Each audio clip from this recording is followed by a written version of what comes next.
Welcome to the Wine Lab, your fermentation station for all things wine science. I'm your host, Andrea Botezatu, and today we're diving into a winemaking process that some call magical and others, well, let's just say it can be a microbial minefield. I'm talking about malolactic fermentation. You've heard of it. Maybe you love that creamy, buttery finish in a Chardonnay, or maybe you've cursed a spontaneous malolactic fermentation in your Riesling. Either way, this process plays a huge role in wine flavor, texture, and stability. And when it goes wrong, especially in wines with high pH, it can lead to spoilage, volatility, and headaches for winemakers. Let's break it down and explore both the beauty and the beast of malolactic fermentation. Despite its name, malolactic fermentation isn't a traditional fermentation like alcoholic fermentation. Instead, it's a bacterial transformation. Certain bacteria, most notably a species called Enococcus eni, convert malic acid into lactic acid and carbon dioxide. The result? A wine that is less sharp, softer on the palate, and sometimes more complex in aroma. This conversion can happen spontaneously without human intervention, or it can be induced intentionally by the winemaker using commercial cultures. It is nearly universal in red wine production and common in certain white wines, such as barrel-fermented Chardonnay. There are several benefits to encouraging malolactic fermentation in wine. First and foremost, it reduces acidity. Malic acid, the same acid found in green apples, has a crisp, biting quality. Lactic acid, by contrast, is smoother and rounder, more like the acid found in yogurt.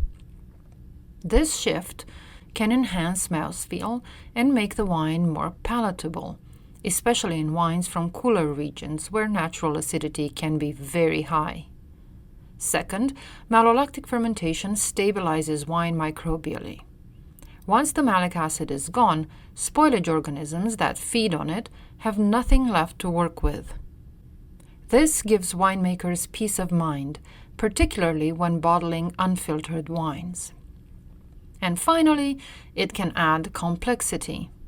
One of the byproducts of malolactic fermentation is diacetyl, a compound that gives that buttery, creamy aroma so loved in classic Chardonnay styles. In some wines, this can be a desirable trait, adding richness and dimension to the aroma profile. But there's a flip side, especially when you're working with wines that have high pH, let's say anything about 3.6. In these cases, malolactic fermentation can be a risky proposition. At higher pH levels, the protective power of sulfur dioxide is significantly diminished. This gives spoilage bacteria, such as species of Lactobacillus and Pediococcus, the opportunity to flourish. These bacteria are not as well behaved as Enococcus eni. They can produce viscous, slimy textures in wine.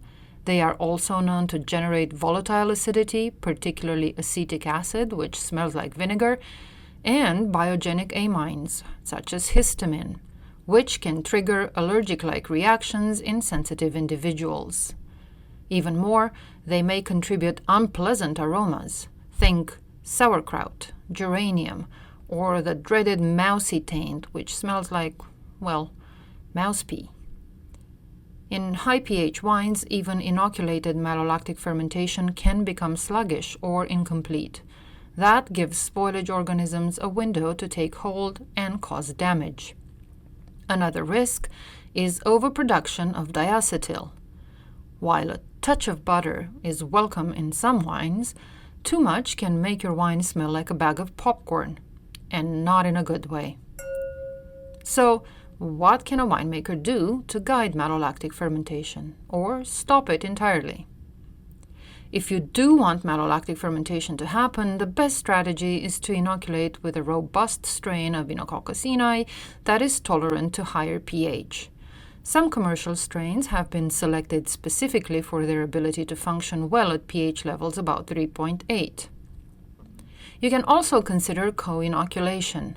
That means adding the malolactic bacteria at the same time or just after you pitch your yeast for alcoholic fermentation. This approach reduces lag time and helps keep spoilage microbes at bay. Temperature control is essential. Malolactic bacteria thrive between 18 and 22 degrees Celsius, or roughly 64 to 72 degrees Fahrenheit. They also need nutrients, particularly in low nitrogen musts, so monitoring nutrient levels is a must. You also need to be strategic with your sulfur dioxide additions. If you add sulfur dioxide too early or too heavily, it will inhibit the bacteria before they have a chance to get going. If you wait too long, spoilage bacteria may sneak in first. Balance is key. But what if you don't want malolactic fermentation at all? That's when inhibition strategies come into play. There are several commercial products and tools available to help winemakers stop or prevent malolactic fermentation, especially in high pH conditions where microbial control is more challenging. Let's start with fumaric acid. This is a naturally occurring acid that is particularly useful because it inhibits malolactic fermentation while being chemically stable and resistant to bacterial metabolism. Unlike malic acid or citric acid, which bacteria can use as a food source, fumaric acid disrupts the malolactic process. It can be used at levels up to 600 milligrams per liter in many jurisdictions. It's most effective when added early, either before or during alcoholic fermentation. Next, we have lysozyme. Lysozyme is an enzyme derived from egg whites that specifically targets gram-positive bacteria, including Enococcus cini. It works by breaking down the cell walls of these bacteria, effectively neutralizing them. Lysozyme is typically used at doses between 250 and 500 milligrams per liter. It's best applied early before the bacteria form protective biofilms. However, it is not effective against gram-negative organisms, and it is not suitable for vegans or those with egg allergies. A newer biocontrol option is Bacillus, a chitosan-based antimicrobial product derived from yeast cell walls. It is particularly effective against spoilage bacteria such as Lactobacillus and Pediococcus. While it has a limited effect on Enococcus cini, it is ideal for wines that are not intended to undergo malolactic fermentation. Bacillus can be added after alcoholic fermentation and offers an alternative to chemical preservatives. It is approved in many wine-producing countries, and it's considered a low-intervention method of microbial stabilization. Finally, let's talk about niacin. Niacin is a bacteriocin, an antimicrobial peptide produced by Lactococcus lactis. It works by creating pores in the bacterial cell membrane, causing the bacteria to die.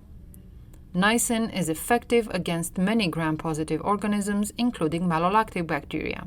However, its approval for use in winemaking varies by country, and it is more commonly used in food preservation than in enology. Still, it shows promise as a natural antimicrobial in wine, especially when used in combination with other tools.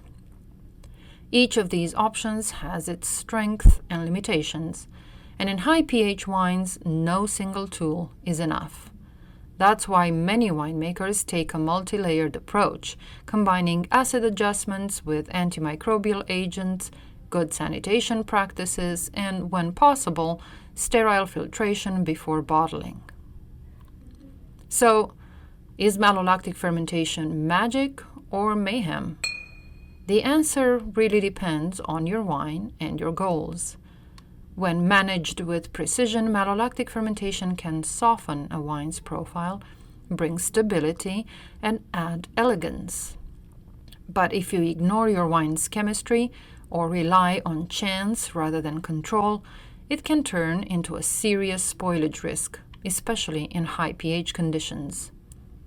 The bottom line is this: malolactic fermentation is a powerful tool in the winemaker's toolbox. Just like oak aging, acid adjustment, or yeast selection, it needs to be used thoughtfully and with intention. And if you want to dive even deeper into the science and practice of managing malolactic fermentation, check out my full-length webinar on the topic. The link is included in the episode description. Thanks for tuning in to the Wine Lab. If you found this episode helpful, please share it with your favorite cellar mate or leave us a review. Until next time, ferment wisely. Cheers!